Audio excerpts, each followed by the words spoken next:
जी, आज का लेक्चर मैं ज़ाहिदुल्लाह नासिर साहब है लारस कॉलोनी से, और उनके लिए मैं डेडिकेट करता हूँ।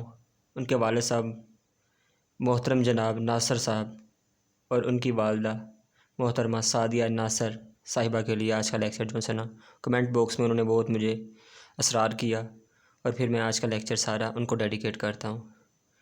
आज का लेक्चर स्टार्ट करते हैं जी। अगर हमने वन राइट करना है तो मैंने पिछले लेक्चर में बताया था कि नोक जब हमारी लेफ़्ट हैंड की तरफ होगी तो ये मैथ लिखने का तरीका होगा। जब नोक हमारी राइट हैंड की तरफ होगी तो ये उर्दू और अरबी लिखने का तरीका होगा। जब नोक हमारी लेफ़्ट हैंड की तरफ होगी इंग्लिश और मैथ लिखने का तरीका होगा। अब हमने अकाउंटिंग लिखनी है तो अकाउंटिंग के लिए मैं सबसे पहले नोक लगाऊंगा। आपने स्टेप काउंट करने हैं। स्टेप इसे कहते हैं कि जब मैं कलम रख के उठा लूँगा तो एक स्टेप हो जाएगा हमारा। तो बच्चों कहेंगे बेटा जब मैं कलम लगा लूँ उठाऊँ आपने स्टेप काउंट करने हैं। अब नोक किसे कहते हैं? जब हम लेफ़्ट हैंड की तरफ नीचे की तरफ मूव करते हैं ये सारी नोक है। और अक्सर बच्चे हमारे मोटा सा यूज़ करते रहते हैं, नोक यूज़ नहीं करते इसमें। सबसे पहले मैंने नोक लगाई, वन स्टेप हो गया। यहाँ मैं स्टॉप करूँगा 1 सेकंड के लिए, फिर उठा लेना 2 एंड 3। वन के 3 स्टेप्स हैं। अब 2 राइट करना है। 2 के लिए सबसे पहले नोक से मैं शुरू करूँगा।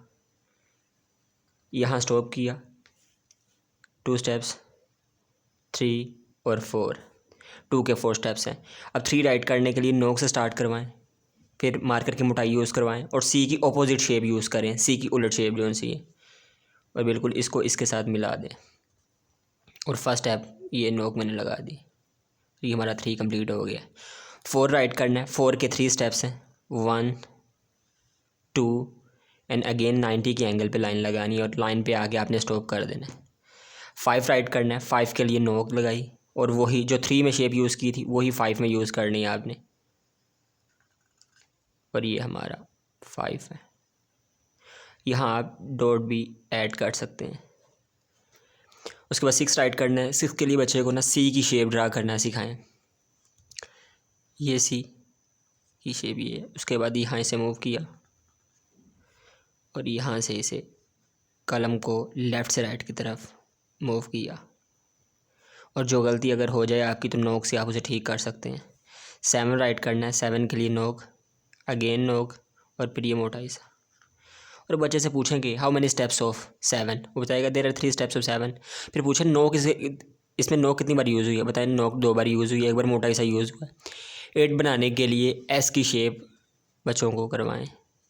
सी की शेप बनाई हमने, लाइन का हाफ हिस्सा यूज़ करना है एस के लिए।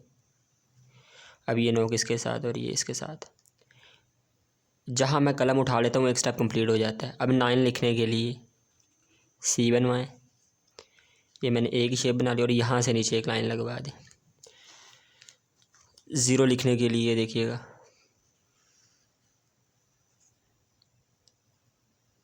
ये मैं इसे कंप्लीट करता हूँ।